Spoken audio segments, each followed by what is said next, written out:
I used to believe absolutely everything that Bill just presented. He and I went to the same evangelical Christian college, Wheaton, where these things are taught. Even before that, I went to a yet more conservative school, Moody Bible Institute, where Bible is our middle name. We were taught these things there even more avidly. I used to believe them with my whole heart and soul. I used to preach them and try to convince others that they were true. But then I began studying these matters, not simply accepting what my teachers had said, but looking at them deeply myself. I learned Greek and started studying the New Testament in the original Greek language. I learned Hebrew to read the Old Testament. I learned Latin, Syriac, and Coptic to be able to study the New Testament manuscripts and the non-canonical traditions of Jesus in their original languages. I immersed myself in the world of first century, reading non-Christian Jewish and pagan texts from the Roman Empire and before. And I tried to master everything written by a Christian from the first 300 years of the church. I became a historian of antiquity, and for 25 years now I have done my research in this area night and day. I'm not a philosopher like Bill. I'm a historian, dedicated to finding the historical truth. After years of study, I finally came to the conclusion that everything I had previously thought about the historical evidence of the resurrection was absolutely wrong. Let me begin by explaining in simple terms what it is that historians do. Historians try to establish, to the best of their ability, what probably happened in the past. We can't really know the past because the past is done with. We think we know the past in some instances because we have such good evidence for what happened in the past. But in other cases we don't know, and in some cases we just have to throw up our hands in despair.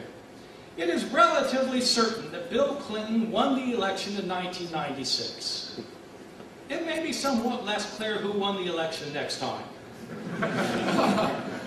It's pretty clear that Shakespeare wrote his plays, but there's considerable debate. Why? It was hundreds of years ago, and scholars come up with alternative opinions. It's probable that Caesar crossed the Rubicon, but we don't have a lot of eyewitness testimony. Historians try to establish levels of probability of what happened in the past. Some things are absolutely certain, some are probable, some are possible, some are maybe, some are probably not. What kinds of evidence do scholars look for when trying to establish probabilities in the past? Well, the best kind of evidence, of course, consists of contemporary accounts, people who were close to the time of the events themselves. Ultimately, if you don't have a source that goes back to the time period itself, then you don't have a reliable source. There's only two sources of information for past events.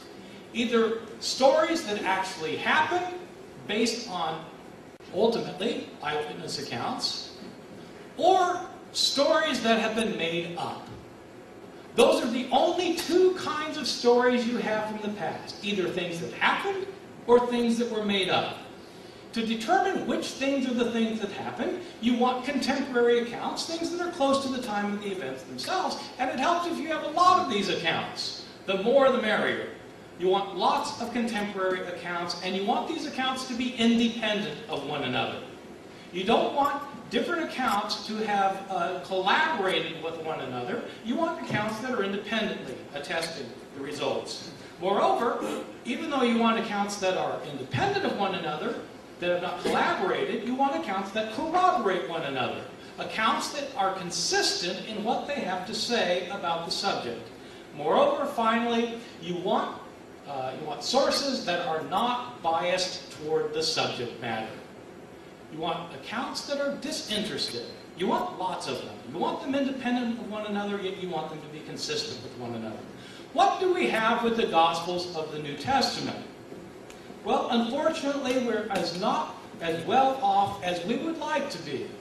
We'd like to be extremely well off because the Gospels tell us about Jesus and they are our best sources for Jesus.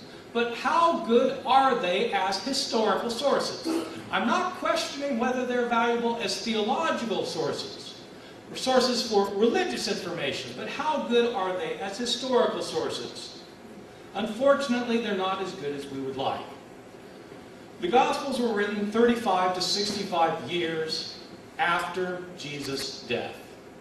35 or 65 years after his death, not by people who were eyewitnesses, but by people living later.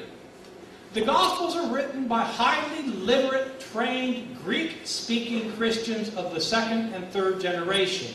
They're not written by Jesus' Aramaic-speaking followers. They're written by people living 30, 40, 50, 60 years later. Where did these people get their information from? I should point out, in our Gospels, the Gospels say they're written by Matthew, Mark, Luke, and John, but that's just in your English Bible. That's the title of these Gospels. But whoever wrote the Gospel of Matthew didn't call it the Gospel of Matthew. Whoever wrote the Gospel of Matthew simply wrote his Gospel, and somebody later said it's the Gospel according to Matthew. Somebody later is telling you who wrote it. The titles are later additions. These are not eyewitness accounts, so where did they get their stories from? After the days of Jesus, people started telling stories about him in order to convert others to the faith. They were trying to convert both Jews and Gentiles. How do you convert somebody to stop worshiping their gods to start worshiping Jesus? You have to tell stories about Jesus. So you convert somebody on the basis of the stories you tell. That person converts somebody who converts somebody who converts somebody, and all along the line, people are telling stories. The way it works is this. I'm a businessman in Ephesus, and somebody comes to town and tells me stories about Jesus, and on the basis of these stories I hear, I convert. I tell my wife these stories. She converts. She tells the next door neighbor the stories. She converts. She tells her husband the stories. He converts. He goes on a business trip to Rome, and he tells people there the stories. They convert. Those people have heard the stories in Rome. Where did they hear them from? They heard them from the guy who lived next door to me. Well, was he there to see these things happen? No. Where did he hear them from? He heard them from his wife. Where did his wife hear them from? Was she there? No. Where she heard them from my wife. Where did my wife hear them from? She heard them from me. Well, where did I hear them from? I wasn't there either. Stories are in circulation year after year after year, and as a result of that, the stories get changed.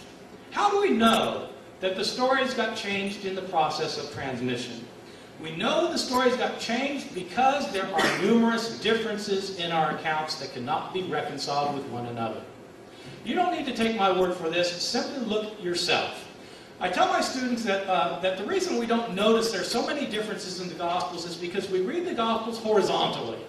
We read them vertically, from top to bottom. You start at the top of Mark, you read through to the bottom. You start at the top of Matthew, read it to the bottom, sounds a lot like Mark. Then you read Luke, top to bottom, sounds a lot like Matthew and Mark. Read John, a little bit different, sounds about the same. The reason is because we're reading them vertically. The way to see differences in the Gospels is to read them horizontally. Read one story in Matthew, then the same story in Mark, and compare your two stories and see what you come up with. You come up with major differences. Just take the death of Jesus. What day did Jesus die on? And what time of day? Did he die on the day before the Passover meal was eaten, as John explicitly says? Or did he die after it was eaten, as Mark explicitly says? Did he die at noon, as in John, or at 9 a.m., as in Mark? Did Jesus carry his cross the entire way himself, or did Simon of Cyrene carry his cross? It depends which gospel you read. Did both robbers mock Jesus on the cross, or did only one of them mock him, and the other come to his defense? It depends which gospel you read. Did the curtain in the temple rip in half before Jesus died, or after he died? It depends which gospel you read. Or take the accounts of the resurrection. Who went to the tomb on the third day? Was it Mary alone, or was it Mary with other women? If it was Mary with other women, how many other women were there? Which ones were they, and what were their names? Was the stone rolled away before they got there, or not? What did they see in the tomb? Did they see a man? Did they see two men? Or did they see an angel? It depends which account you read. What were they told to tell the disciples? Were the disciples supposed to go to Jerusalem and see Jesus there? Were they supposed to stay in Jerusalem and see Jesus there? Or were they to go to Galilee and see Jesus there? Did the women tell anyone or not? It depends which gospel you read. Did the disciples never leave Jerusalem? Or did they immediately leave Jerusalem and go to Galilee? All of these depend on which account you read. You have the same problems for all of the sources in all of our Gospels. These are not historically reliable accounts. The authors were not eyewitnesses. They're Greek-speaking Christians living 35 to 65 years after the events they narrate. The accounts that they narrate are based on oral traditions that have been in circulation for decades. Year after year, Christians trying to convert others told them stories to convince them that Jesus was raised from the dead. These writers are telling stories then that Christians have been telling all these years.